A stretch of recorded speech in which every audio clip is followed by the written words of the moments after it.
默書並唔係識字嘅唯一方法，課堂內外家校攜手，激發學生內在學習動機，燃點佢哋自主學習嘅興趣，先至更加有效幫到學生串字、認字同埋識字。喺課堂內，老師會透過多元嘅學習活動，幫學生強化識字認字嘅能力。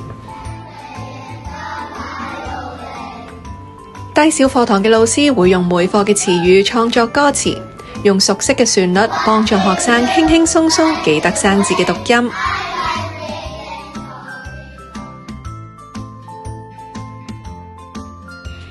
課堂上，老師鼓勵學生朗讀字詞，加強對發音嘅記憶。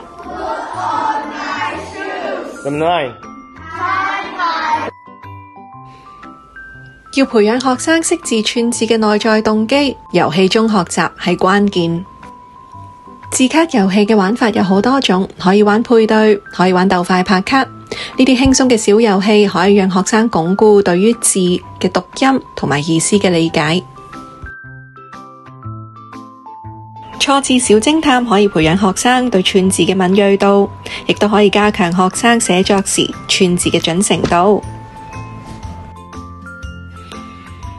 認字啪啪啪係刺激嘅認字遊戲，遊戲可以加強學生對字形同字音之間關係嘅認知。生字大搜查係傳統嘅英文識字遊戲，同時都可以加強學生快速篩選嘅能力。除咗遊戲化學習之外，老師都會善用趣味嘅課堂評估去檢視學生識字同埋串字嘅情況。我哋嘅學生都好鍾意畫黑板。黑板串字大挑戰，比起傳統紙筆默書更加有趣味。Bingo 係一個高低年級都好鍾意玩嘅遊戲，老師會先佈置串字任務，學生喺有限嘅時間內喺 Bingo 卡上邊默寫出相關嘅詞語，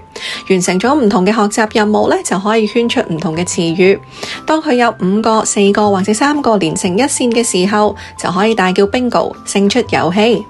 唔同嘅年級呢，可以有唔同嘅玩法，可以充分照顧到學生嘅學習多樣性。電子學習平台可以俾到即時回饋，反映學生所學。小朋友特別中意玩嘅 Kahoot、Blooket、Wordwall、GameKit 等等，呢啲電子學習平台比傳統嘅紙筆默書更加有趣。老師仲可以改變唔同嘅遊戲方式，除咗測試學生係咪認得個字嘅意思之外，更加可以透過遊戲測試學生用字係咪準確，用更加有趣嘅方式全面評估學生嘅識字情況。形容詞自助餐可以變成唔同主題嘅自助餐，按相關嘅主題，學生因應自己嘅能力同埋步伐，默寫出佢哋記得嘅詞語，冇一個既定嘅範圍，喺一個冇乜包袱嘅情況下，按自己嘅需要串字，建立識字串字嘅自信。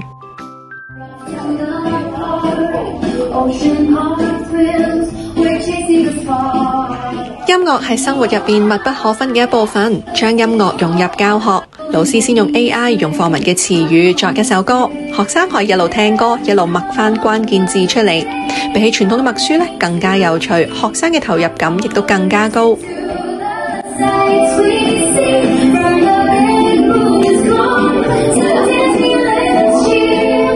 識字同埋串字活動不能夠淨係局限喺課堂入面。喺課堂以外，學校善用課餘時間營造串字嘅氛圍。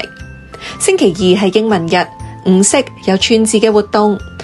融入咗競技嘅元素同埋班際比賽嘅元素，鼓勵高低年級嘅同學都一齊參與串字活動。